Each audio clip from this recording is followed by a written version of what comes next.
Hi and welcome to Crochet by Tasha B. In this video I wanted to address a common concern with beginning crocheters, and that is not having straight sides. In my experience, my students come and talk to me about having weird looking sides, wonky sides, after we've gone over the double crochet and they went home and worked with that stitch. So what I have here is 6 double crochets and the beginning turning chain, the first 3 chains that we skip before making this stitch. So that is going to give us 7 stitches across. In many patterns it will say chain 3 and then in parentheses counts as DC now and throughout. So in that pattern it means that every time you make a chain 3 it is treating it as a double crochet. When that happens and you come to that chain 3, you need to treat it like it's a double crochet. This is the most common reason students have wonky looking sides. They can't keep straight sides. In most cases they're either adding or losing stitches in every row. It has something to do with that chain 3. So I'll show you what I'm talking about. In this row I'll start with my chain 3 and turn it. This chain 3 counts as a double crochet, meaning it is taking the spot of the double crochet on top of this stitch, the first stitch of the row. So I'm going to skip this one and go to the next one. The pattern may say next double crochet or second double crochet.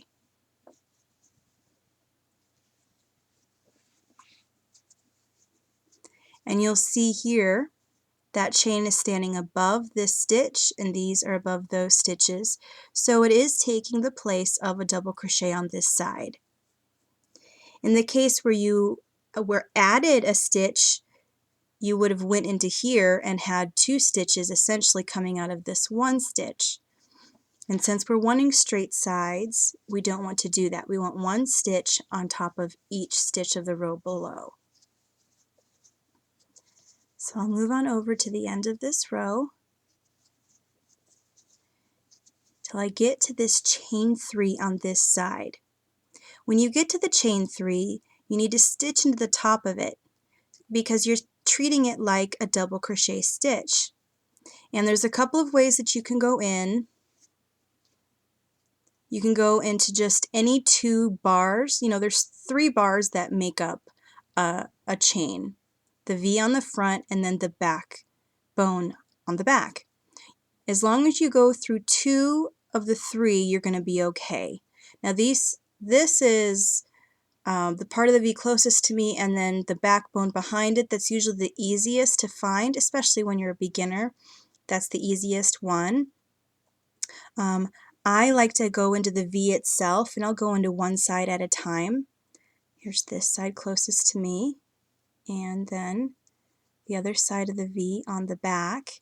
I do that because it gives me a nice clean look at the end if I'm working on the V's on the side.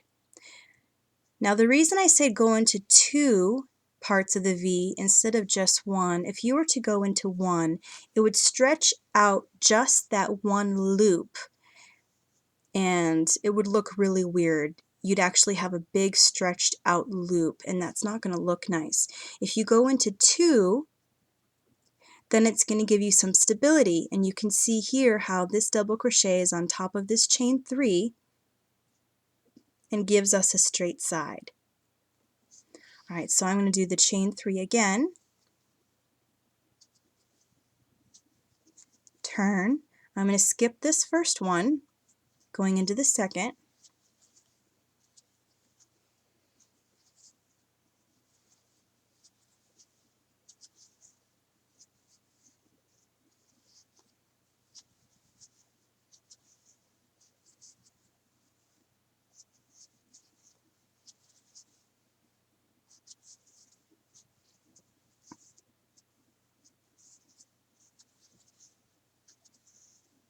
okay, now I'm back to my chain 3. Now in the patterns that use the turning chain as a stitch substitute, it can be any height. It can be 2, 3, 4 chains. Whatever the case may be, you always want to go into the top chain, and the pattern will say go into the top chain, whatever the top may be, and I find it easy to just find the bottom one and work my way up.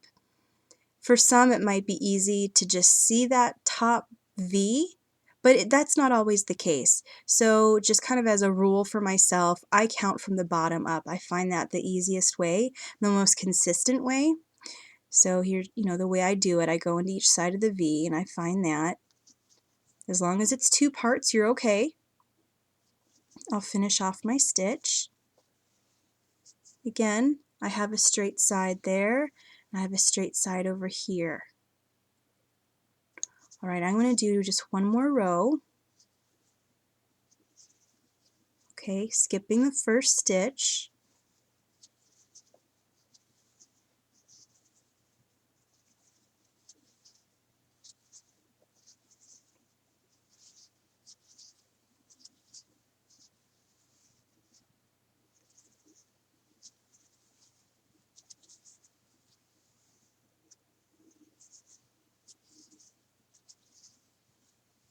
And here we are back at the chain 3.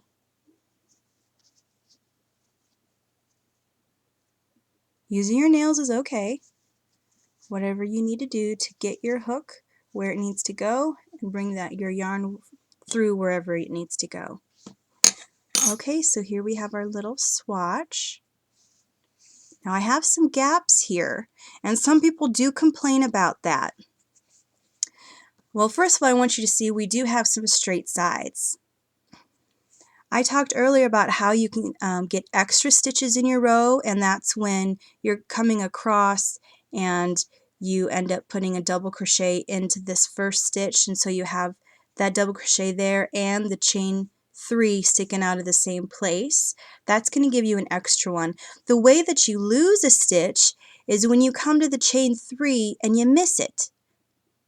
You forget that this is a double crochet substitute, you miss it altogether, so instead of this stitch, just doing another chain 3 and continue going. Well, if I had done that, I would have lost this stitch and I would have been one less in that row. Alright, so back to addressing this gap here, there's a couple of things that you can do. One, you can be very conscious in making your chain 3 small. The chains that make your turning chain really should be, the size of the hook as opposed to your foundation chain, which should be chained a bit loosely. This you can be very conscious about doing some tighter chains to kind of close up that gap. An alternative is to just do chain 2 and maybe make them a little bit bigger. Okay, so here's a chain 2. Here's my, well, maybe this one would be easier to look at. Chain 3. There is a difference in the size. I made them just a little bit bigger. Let me go here and stitch this up so you can see how it looks next to it. In fact, I'm going to do that again. See this loop on my hook? It's too big. The consistency of your stitches, part of it really depends on this very first loop that's on your hook. Make sure it is the size of this part of your hook. This is the diameter of your hook. If every loop that you make is this size, then they're all going to be consistent. Because I had done some other things while this was on here, it stretched out a bit. I don't want that. This very first loop, regardless of which stitch you're making, that very first loop becomes the V that lays across the top. So I want it to be a nice consistent size. Okay.